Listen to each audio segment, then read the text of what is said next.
அன்பானவர்களே, அன்பு வணக்கங்கள். புதிதாக இந்த சேனலை பார்ப்பவர்களாக இருந்தால் சேனலை சப்ஸ்கிரைப் செய்து எனக்கு ஆதரவையும் ஊக்கத்தையும் உற்சாகத்தையும் தாருங்கள். ஒரு அன்பர் ஒரு கேள்வி கேட்டிருக்கிறார். குருஜி, இறந்தவருக்கு சடங்குகளை சரியாக செய்வது எப்படி செய்ய வேண்டும் என்று கேள்வி கேட்டிருக்கிறார். இறந்தவருக்கு பல்வேறு சடங்குகளை செய்வது. இறந்தவுடன் அவருடைய உடலை, தேகத்தை வைத்து செய்கின்ற சடங்குகள், அதை சரியாக குளிப்பாட்டி அதற்கப்பால் அலங்காரங்கள் செய்து அதற்கப்பால் நெய் பந்தம் என்ற ஒரு பந்தம் பேரப்பிள்ளைகள் மூலமாக செய்து இடுகாட்டிற்கு மயானத்திற்கு எடுத்து சென்று அங்க நண்பர்கள் உறவினர்கள் மூலமாக இரண்டாவது ஒரு சடங்கை செய்து மூன்றாவதாக அவர் பெற்றெடுத்த பிள்ளையானது கடைசியாக செய்கின்ற சடங்கு. இந்த மூன்று சடங்குகள் மிக சரியாக செய்ய வேண்டும்.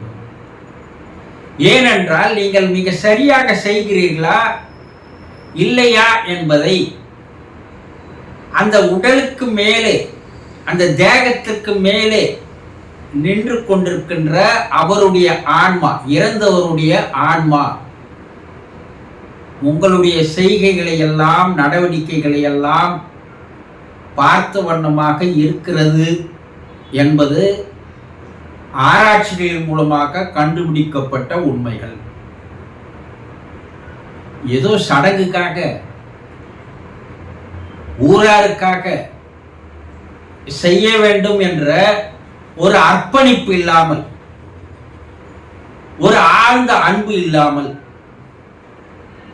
பாசம் இல்லாமல் செய்தால் அதனால் அந்த ஆன்மா சாந்தி அடையாது, நிம்மதி அடையாது.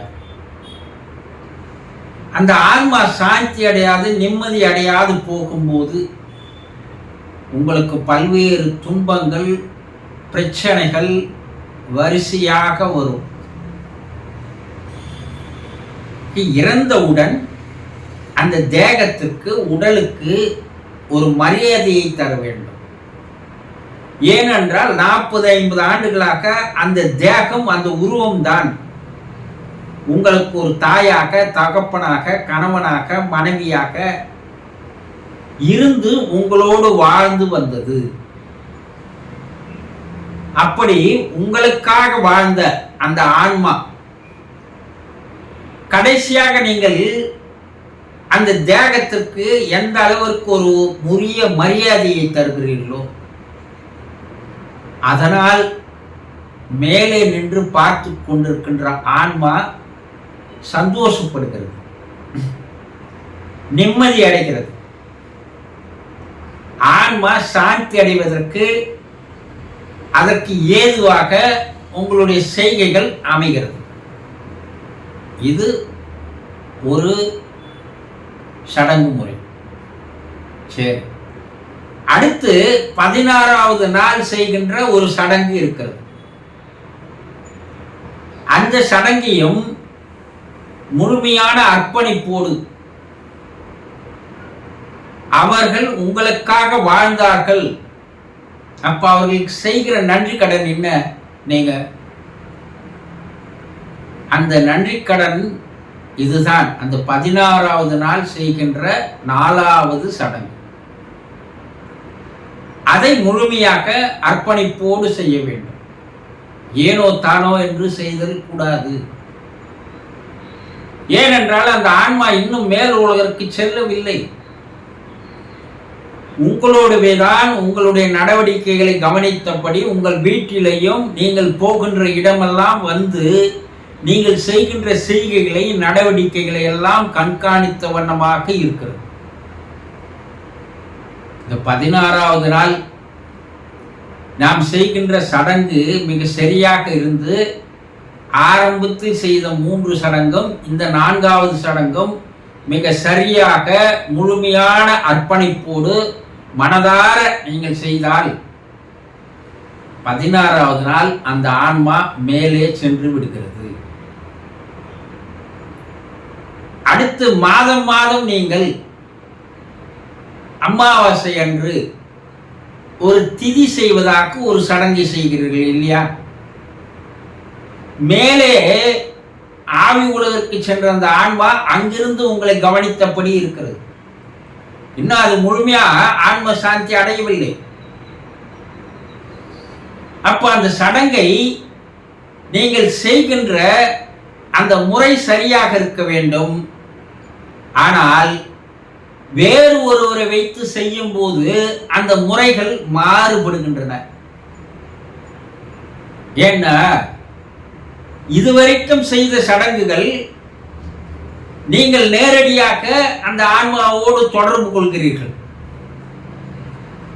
4வது சடங்கு வேறு ஒருவரை வைத்து செய்கிறீர்கள். அப்போது அந்த தொடர்பு சிறிது விலகுகிறது. 5வதாக நீங்கள் திதி தரும் போது அமாவாசை என்று ஆடி அமாவாசை, மார்கழி அமாவாசை, தர்ப்பணம் கொடுக்கிற, எள்ளு சாதம் வைக்கிற, இப்படி ஒன்றை செய்கிறீர்கள் இல்லையா? அது எதற்கு? இந்த ஆன்மா முழுமையாக சாந்தி அடைவதற்கு, அமைதி அடைவதற்காக தான். ஆனா நீங்கள் வேறு ஒருவரை வைத்து செய்கிறீர்களே, அவர் அதை முழுமையான அர்ப்பணிப்போடு செய்கிறாரா என்றால் இந்த காலத்தில் இல்லவே இல்லை. அவர் ஒரு மீடியேட்டராக இருந்து கொண்டு தன்னுடைய சுயநலத்திற்காக, பணத்திற்காக வேகமாக செய்கின்ற அந்த நடவடிக்கைகளை எல்லாம் நீங்கள் நேரில் கண்காணித்தால் தெரிந்து கொள்ளலாம். அப்போ அந்த ஆன்மா சாந்தி அடையுமா? அடையவே அடையாது. நீங்கள் செய்கின்ற சடங்குகளுக்கும் மற்றவர்களை வைத்து செய்கின்ற சடங்குகளுக்கும் உங்களுக்கும் அந்த ஆன்மாவுக்கும் இடைவெளி அதிகமாகிறது. அதை அந்த ஆன்மாக்கள் ஏற்றுக்கொள்வதில்லை என்று இன்று ஆவி உலக ஆராய்ச்சிகள் தெளிவாக கூறுகிறது. ஏன்னா உங்களுக்கும் அவர்களுக்கும் தான் இரத்த சம்பந்தம் இருக்கிறது, நெருங்கிய உறவு இருக்கிறது.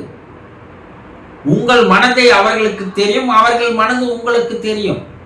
என்ன எண்ணுவாங்க, என்ன சிந்திப்பாங்க என்பது உங்களுக்கு தெரியும். வேறு ஒருவருக்கு, இடையில் வருவதற்கு, எங்கேயோ இருந்து வருபவர்களுக்கு அது தெரியுமா? தெரிவதற்கு வாய்ப்பில்லை. அவர் ஏதோ ஒரு பேரை கேட்கிறாரு, நட்சத்திரம் கேட்கிறாரு, இதை கேட்கிறாரு, திதி கேட்கிறாரு, அது கேட்கிறாரு, அதை வைத்து ஏதோ ஒன்றை செய்கிறார். அதே பெயரில், அதே ராசியில், அதே நட்சத்திரத்தில், அதே திதியில் இந்த உலகில் பிறந்தவர்கள் எத்தனையோ பேர் இருப்பார்கள் இல்லையா? அப்போ யாருக்கு போய் அது சேர்கிறது? இறந்தவர் உருவம் உங்களுக்கு தான் தெரியும். சென்ட்ரல்ல வரவருக்கு அது தெரியுமா? தெரியாது.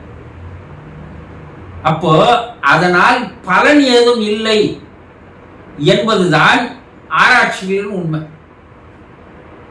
மேல இருக்கிற அந்த ஆன்மா என்ன வேண்டுதுன்னா, நீ நேரடியா என்னோடு பேசுவதை விட்டுவிட்டு வேறு ஒருவரை வைத்து பேசி என்னை சமாதானப்படுத்துவது என்பது ஏற்றுக்கொள்ளக்கூடிய வகையில் இல்லை.